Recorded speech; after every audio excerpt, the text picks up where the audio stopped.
Hello, my hypermobile friends. If you bump into things fairly often, which is common with people with hypermobility syndrome disorder or hypermobile Ehlers-Danlos syndrome, then you are working with lower levels of proprioception, which means your brain's awareness of where your body is in space. The proprioceptors are the receptors which give the brain information about where your body is in space and lie within the connective tissue. My name's Nicole. Welcome to Sheltered Pilates for Hypermobility. I teach movement for hypermobile humans, helping you change your movement patterns through brain-based movement cues so that you can do more of the activities you love and feel better in your hypermobile body. If you have hypermobile EDS, your connective tissue is not working optimally, then your proprioceptors aren't going to be working optimally. So what I hear from clients is that they frequently bump into things, doorways, chairs, couches, random things. So what most people don't know about proprioceptors is that although they are throughout the body, throughout the connective tissue, which is everywhere in your body, there are some locations on your body that there are more proprioceptors. There are 4 areas of your body where there are extra proprioceptors or more proprioceptors than in other areas. The first one is the soles of your feet. The second one are the palms of your hands. The third one is the back of your neck. And the fourth one is your face. The goal when we're improving our proprioception is how can we bring the brain's focus to that area of the body? What we can do is use our other sensory system to really give the brain extra and better information. If you have hip or lower back issues and you have hypermobile knees and you tend to lock out your knees in hyperextension, then that position is going to affect your hips. And so most people with hypermobility are trying to work on not spending so much time in hyperextension, but the brain feels safe there, right? So that's a pattern that the brain feels safe with and will frequently go back to when you're standing in that position because that's the position it knows. I'm going to show you some tools that you can use to talk, to communicate better with your brain from your knees and your feet to give the brain more information about where your body is in space so they can begin to make changes with that movement. Using myself as an example, although I don't have hypermobile knees, if I just stand without thinking about my posture, I am exaggerating here just a little bit for teaching purposes. If I stand and I do lock out my knees, my hips move forward. So you can see that my hips are forward of my heels, right? So when I'm doing this, I feel more weight in the front of my foot, the ball of my foot. Now, if I soften my knees, then I feel my weight shift to my heels a little bit more. So I straighten and you can see my hips move forward. So, of course, the weight is going to move forward. And then I soften my knees and my weight moves back. I'd like you to try that and notice for yourself, does that change for you? So if you go into your hyperextension, where do you feel the weight in your feet, the front of the foot or the back of the foot? And let's focus for the moment just on the left leg. If I straighten my knees and kind of hang out, then I feel that weight in the front of my foot.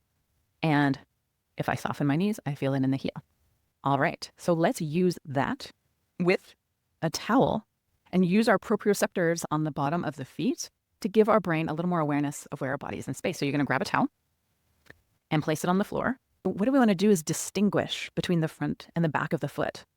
We're gonna give our brain some extra information through sensation from the towel so that the brain is like, oh, our brain's like novel information. It begins to pay attention a little bit more.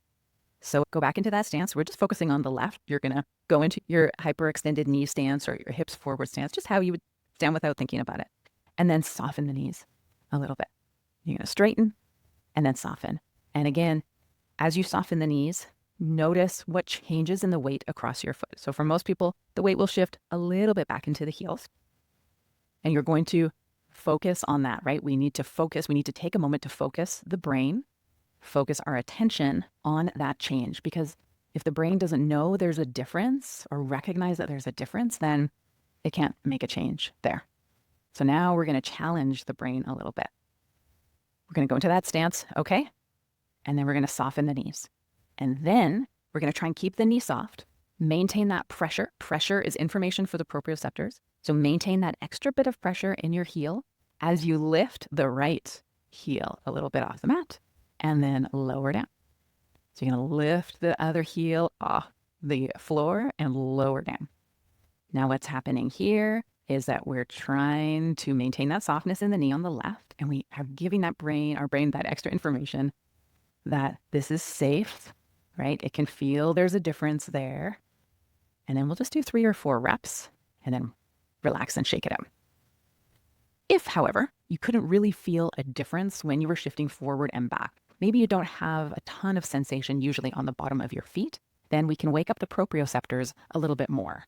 If we like, we can use a spiky ball. So it depends on what your feet like and what your brain pays attention to. So it's different for different people.